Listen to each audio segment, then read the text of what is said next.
I just had twins. A $12,000 would be great for a gift. Sherry said this in a triumphant voice. I responded to Sherry merrily. Okay. I'm going with my husband, the real estate mogul who has $500 million. What? Sherry's bewildered voice came through the phone.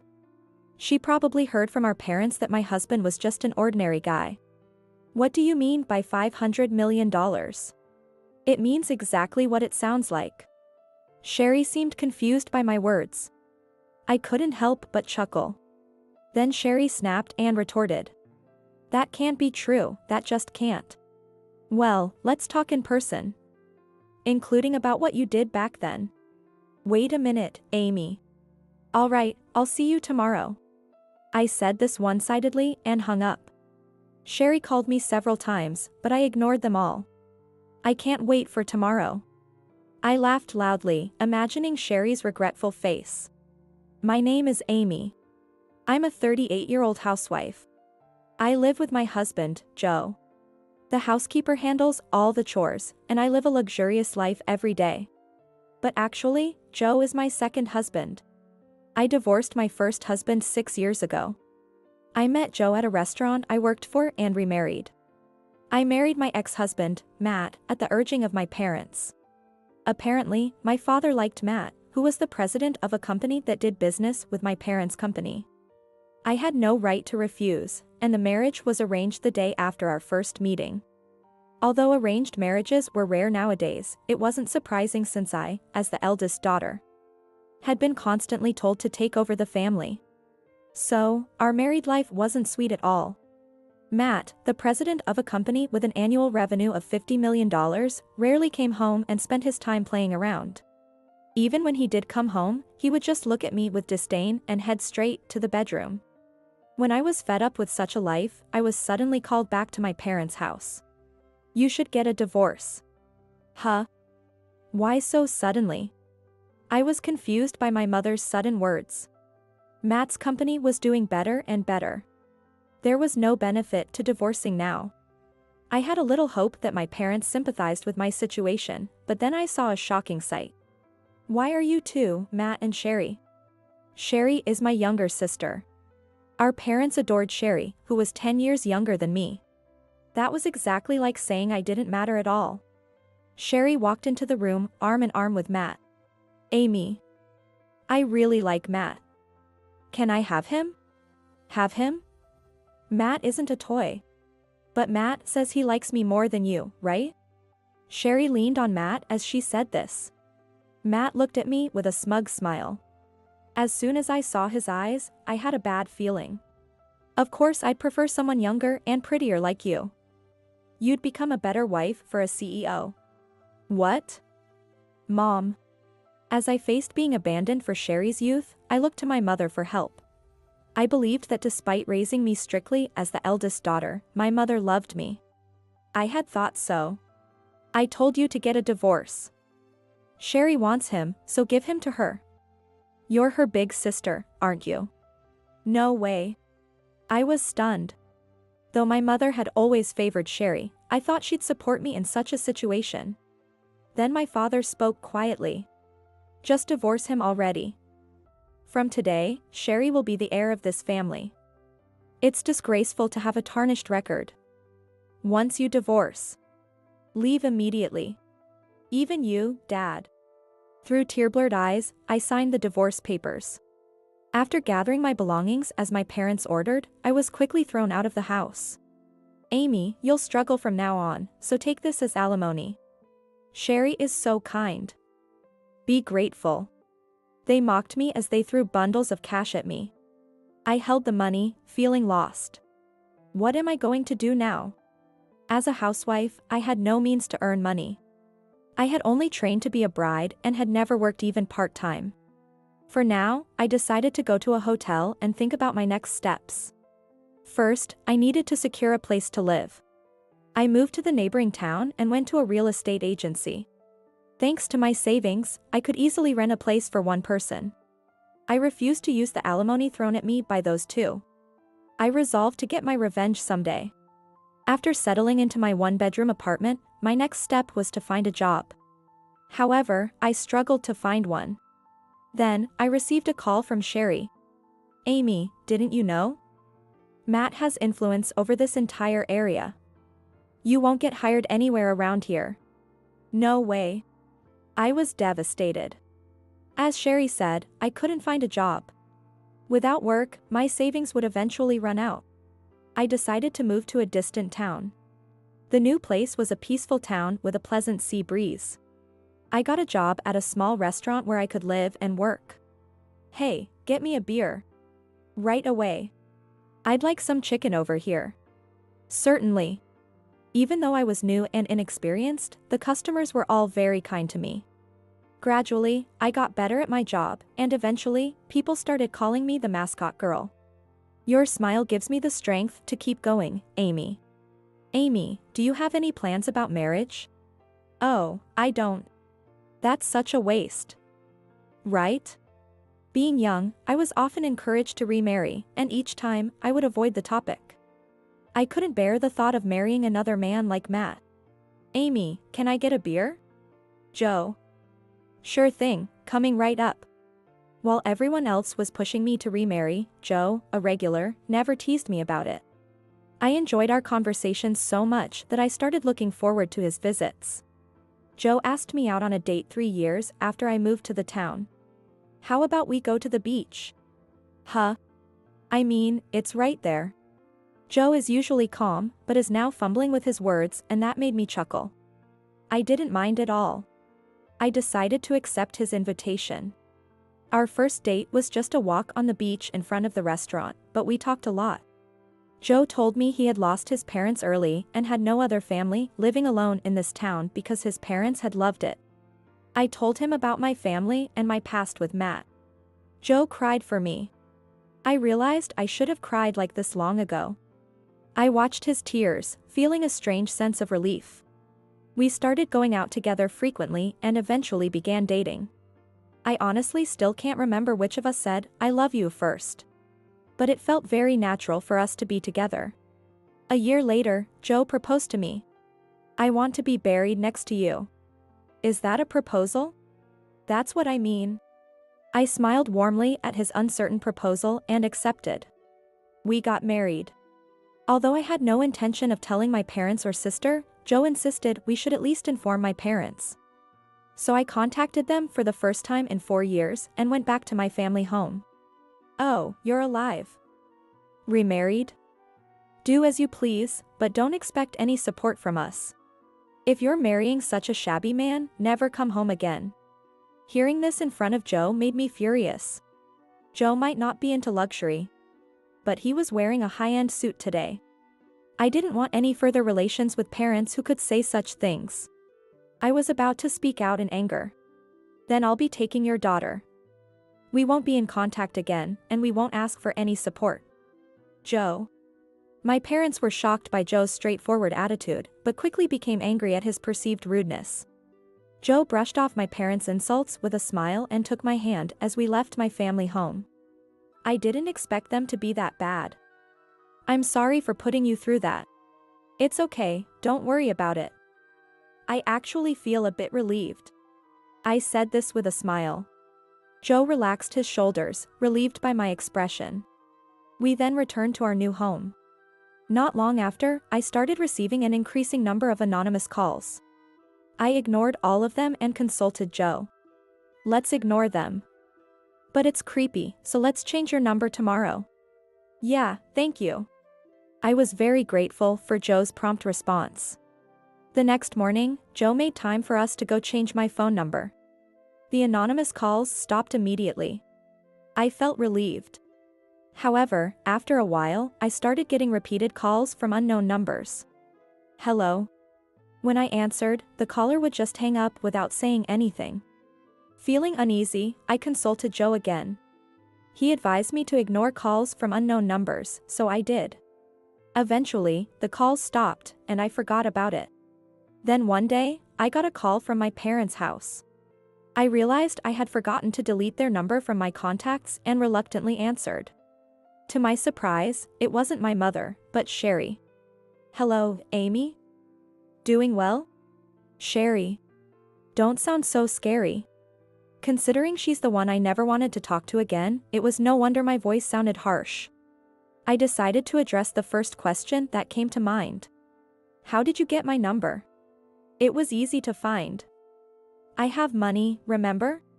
Her response confirmed that she hadn't changed at all. I wanted to hang up immediately. But Sherry started talking excitedly. I just had twins. A $12,000 would be great for a gift.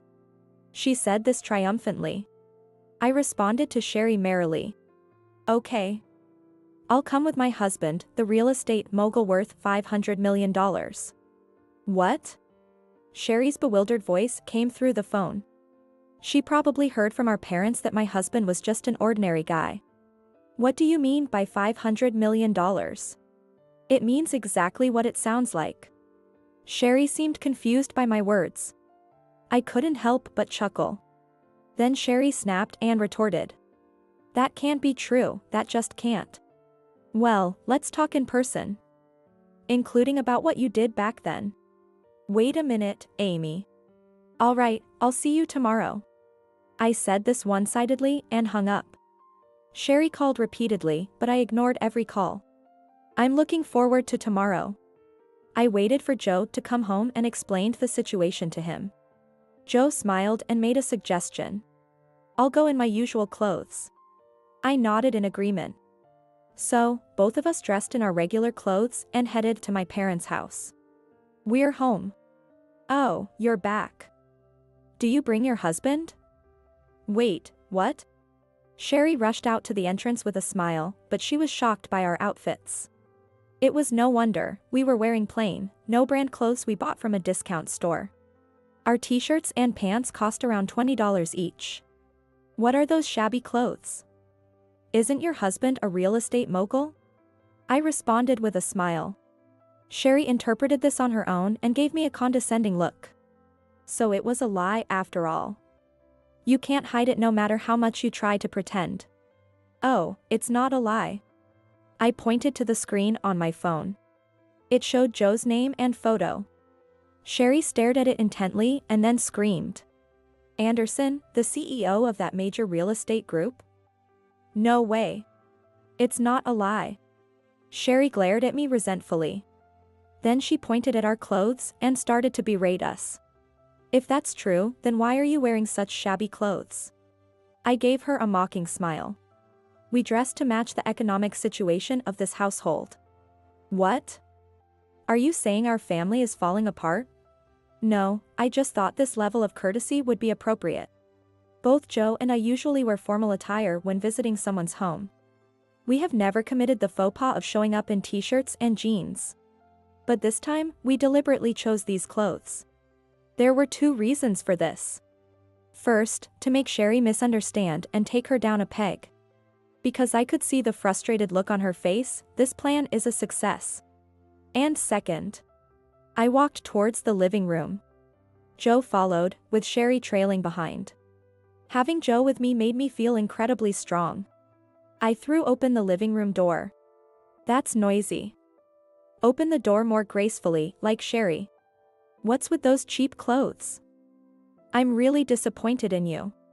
Hearing this from my parents as soon as I entered, I couldn't help but laugh. Seeing me laugh, my parents looked at me as if I were some suspicious character. Sherry said you married a wealthy man, but it seems it was just your boast. Yes, you can't even dress decently. I don't want someone in cheap clothes coming here. My parents were speaking their minds freely, but I responded with a bright smile. Judging people by their clothes is why your business is failing. What? My parents' eyes widened in shock at my words. However, Sherry looked puzzled. I decided to explain things carefully. I heard last year was a deficit, and this year looks questionable too. How's that going? That's none of your business. I'd like to say it's not, but unfortunately, our family ties mean it is. My father glared at me with a frustrated look. Seeing his expression, I remembered that I resembled my mother, while Sherry took after our father. Since Sherry married Matt, my father's company had been declining. After Sherry's call, Joe confirmed that the business was not only failing to recover but was worsening. Actually, this is the second reason why we wore inexpensive clothes. By letting our nearly bankrupt parents underestimate us first. We wanted to increase the impact when they were told that we knew about the bankruptcy. I sighed and continued speaking to my glaring parents. I'm planning to renounce my inheritance if it comes to that. You were planning to inherit? You money grubber. All of Mom and Dad's money is mine. Sherry, who had been silent, cut in angrily, interrupting my explanation. It seemed she didn't understand what I meant. I could teach her carefully, but honestly, it's a hassle. However, if I don't explain, we can't move forward. Just as I was thinking this, Joe spoke up for me. Your parents' company is on the brink of bankruptcy. What? Sherry looked at our parents in shock. They averted their eyes uncomfortably. Then, unbelievably, Sherry clung to Joe's arm. Well, Joe, can you take over their debt? You can have me in return if you want. Despite Sherry's nonchalant tone, both Joe and I felt a wave of tension. Joe sighed deeply, then forcibly removed Sherry's grip and spoke. Could you stop? It's disgusting. Disgusting? Me? Yes, it's very off-putting. Joe emphasized. Sherry, perhaps too shocked, staggered away from Joe.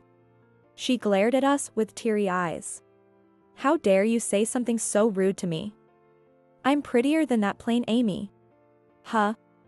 That's impossible. Amy has a better figure, clearer skin, and is not only beautiful on the outside but also has a pure heart. Joe started listing my good qualities. He mentioned my cooking skills, intelligence, kindness, and honesty. It sounds like I'm perfect, which was a bit embarrassing. I lightly tugged Joe's sleeve twice, hoping to stop him. He turned to me and smiled warmly. Even her modesty is one of her charms, unlike you. What? Sherry stomped her foot in frustration. She had gained quite a bit of weight since the last time I saw her. She looks at least 44 pounds heavier. Her once beautiful face was covered with acne and blemishes, far from the beauty she used to be. I figured our parents had pampered her too much, and her metabolism had slowed with age, leading to her weight gain. I sighed inwardly, thinking it was not surprising considering Sherry's lack of self-control. But then, my mother jumped to Sherry's defense. Sherry just gained a bit of weight from having kids. She'll be back to her old self soon. No, it's clear that this is due to poor habits. Shut up. My mother yelled at me, her face turning red with anger. The mother I once feared when I lived at home no longer scared me after 6 years. I decided to reveal the next truth. By the way, there's a possibility that the son you had isn't even Matt's. Wait, is that true? As I said this, I heard Matt's voice behind me. When I turned around, I saw Matt holding 2 babies. Oh, Matt. Long time no see. Never mind that. What do you mean? Matt approached me with a furious expression. Joe stepped in between us. And he began to explain on my behalf. Amy told me about you, Matt. So, I had someone investigate while we are heading here. I didn't expect to find out the truth in half a day. Joe took out his phone. It showed a photo of a man and woman holding hands and entering a hotel. Matt screamed when he saw it. Sherry. You're still seeing that guy. He then started talking about the man without any prompting. Right after we got married, she cheated with that guy. She said it was just once, so I forgave her. Matt glared at Sherry. Then, Sherry glared back at Matt and retorted. You forgave me? Your company is just a subsidiary of my dad's now, so don't get cocky. What? You were the one insisting it was better for my company to be under yours. Sherry and Matt started a nasty argument, each blaming the other. It turned out that soon after their marriage, Matt's company had become a subsidiary of my father's company. And it quickly went downhill. I shouldn't have divorced Amy. What? Are you saying you'd rather be with Amy than me? That's absurd. Sherry screamed hysterically, and Matt shouted back. Of course. Amy didn't mind my affairs and let me do whatever I wanted. If it was Amy's child, she would have taken care of it. So I wouldn't have to. As he said this, Matt suddenly looked as if he realized something. I had a bad feeling about his expression. That's right. Amy. Let's remarry. It was fate for us to be together. Matt caught up in his own delusion and knelt before me. I stepped back in disgust. Joe stepped between us. Amy is my wife. There's no chance of her remarrying you. What? Get out of my way. Matt shouted angrily at Joe. From behind Joe, I clearly rejected Matt. There's no way I'd remarry you. I don't want your child. Oh, wait, you couldn't even have a child. Well, even if you could. It's still a no anyways. What? What do you mean I couldn't have a child? Matt looked at me, dumbfounded. My parents and Sherry had the same expression. I decided to explain it to them. Back when we were married, I went to the gynecologist. Remember that? I had some tests done. Oh, I vaguely remember you dragging me to the gynecologist, but that was because of you. It seemed Matt was desperate to believe it was my fault, insisting repeatedly that his body was healthy. I decided to confront Matt with the truth I had held onto for 6 years. Matt, the one who can't have a child is you. That's a lie. Then what about these kids? They're mine, right? Unfortunately, they're not yours. Matt slumped in defeat at my words. A housekeeper quickly took the babies from his arms. Behind him, Sherry stood with her mouth agape. So, Sherry, it seems the children aren't Matt's after all. Amy, why hadn't you told me Matt was infertile? If you had, then... Sherry immediately started to shift the blame onto me. I listened in silence until she finished ranting, breathing heavily. Then I smiled and spoke. You brought this on yourself. What did you say? Then give me Joe. Joe already refused, remember? Then give me money. We're family, we should help each other. Are you the one to say that? I was irritated by Sherry's words. In my times of need, my family had never been there for me. I had only memories of being treated coldly during my struggles. I'm not part of your family anymore. Of course you are. Come on, Amy, don't be like that. Sherry's words irritated me, but I knew responding in kind wouldn't help. I took a deep breath. Just as I was about to reply, my mother spoke first. Amy, we're sorry for everything. But we're really struggling. If you truly have money, maybe you would help us? Yes, as Sherry said, family should help each other. Let's put the past behind us. What on earth are these people talking about? I was utterly astonished. It's the victim's prerogative to forgive, not the perpetrator's to demand it. It was pointless to expect them to reflect on their actions. Letting go of the last bit of sentiment I had for my family, I gave them a cold stare. Noticing my look, they flinched but quickly put on ingratiating smiles. We apologize for everything. Please? Yes, we're apologizing, so you should compromise a bit. Their insincerity was palpable. I sighed and, with a smile that didn't reach my eyes, asked my mother. Why should I help the parents and half-sister who mistreated me? What do you mean, half-sister? Sherry is my daughter. My father, still clueless, didn't understand, but my mother seemed to grasp the implication. Her face is turning pale. I don't know what you're talking about. You can pretend all you want, but I saw you cheating, Mom. Yes, I had seen my mother with another man when I lived at home. It was shortly after my marriage. My father and Matt were on business trips, and Sherry was on a trip with friends. It was just my mother and me at home. When I returned home from grocery shopping asked by my mother, I found an unknown car parked in front of my house. Thinking we had a guest, I went to the living room but found no one there. Then I heard voices from the bedroom. I wanted to cover my ears. But the next words I heard made my eyes widen. He doesn't know that Sherry isn't his daughter.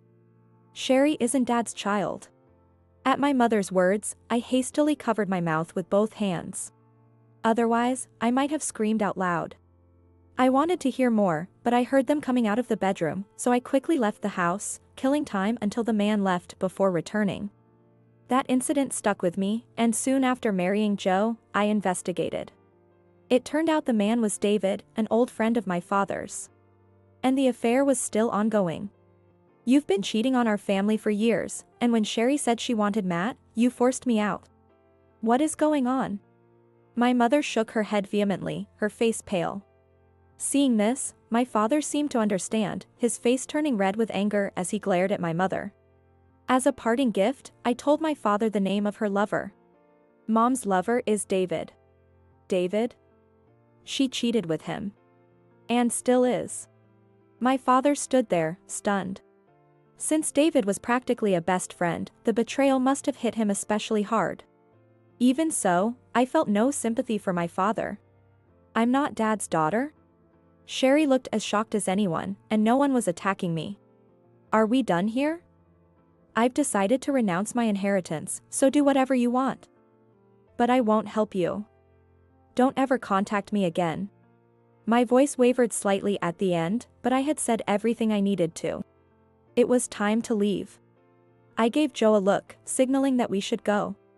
Just before leaving the room, I turned and took an envelope out of my bag. Oh, and this is the alimony you threw at me. I haven't used it, so it's the same amount as back then. Consider it a baby gift. Though it's a bit more than you wanted. Think of it as severance pay. I placed the envelope in front of Sherry. She was too shocked to move. Leaving the four of them behind, we walked out of the house. Later, I heard that my parents didn't divorce, but their relationship became cold. My mother was strictly restricted in her movements, and her relationship with David was forcibly ended. My father stepped down from the post of president, tried to live on his pension, but due to his lifelong spending habits, he couldn't manage and had to sell the house. When I visited the area the other day, I saw that the house had been demolished, and I felt a sense of relief. They now live in a rental apartment and have to work to pay the rent. My mother, who had never worked before, couldn't keep working at one place and was constantly changing jobs. My sister and her husband divorced. Sherry took the children. However, I heard that Sherry, who had never worked, couldn't support 2 children and ended up moving in with her lover. However, her lover was married, leading to another major conflict. Though I could have sympathized with her as she was my half-sister, given her past behavior, I couldn't help but feel it was what she deserved. As for Matt, after the divorce, he tried to rebuild his company, but his bad reputation led him to losing many business partners. After leaving the parent company, his stock plummeted, and his business couldn't survive. His company eventually went bankrupt. Trying to use a dating app without money, he fell victim to a marriage scam and lost the alimony he got from Sherry. He also got into debt with shady lenders and now works in construction to pay it off. Joe told me that Matt had called him begging for money, but Joe refused, saying he had nothing to do with Matt. Apparently, Matt was still asking Joe to divorce me until the end, so he didn't deserve any sympathy. As for me, I recently found out that I'm expecting our first child. Joe was overjoyed when he heard the news and has already started designing a child-friendly house. He's even begun screening babysitters, which makes me laugh at how excited he is. By the way, we're having a boy. I have cut ties with my family, and Joe doesn't have family anymore. However, the people in the town are very kind and have already offered to help in many ways. Joe and I talk every night about how lucky our son is to be born into such a supportive community. Amy. How are you feeling today? I'm feeling pretty good today. That's great. I hope you have a healthy baby. Thanks so much. Everyone greets us warmly when we go for a walk. I am so happy about it that I truly feel coming to this town was the right decision. Amy. I couldn't decide between blue and green for the baby's bedding, so I bought both. You're getting ahead. As I scold Joe, who brings something new home every day, I'm knitting baby socks. I plan to finish them a week before the due date. Oh, he kicked. Really? Daddy's here. Joe responded to my words by putting his ear to my belly and talking to our baby. Right then, the baby kicked again. He responded. He loves his daddy. And daddy loves you so much, too. Joe, you're so silly. Despite feeling a bit exasperated, I can't help but find Joe adorable. Basking in this happiness, I resumed knitting the baby socks.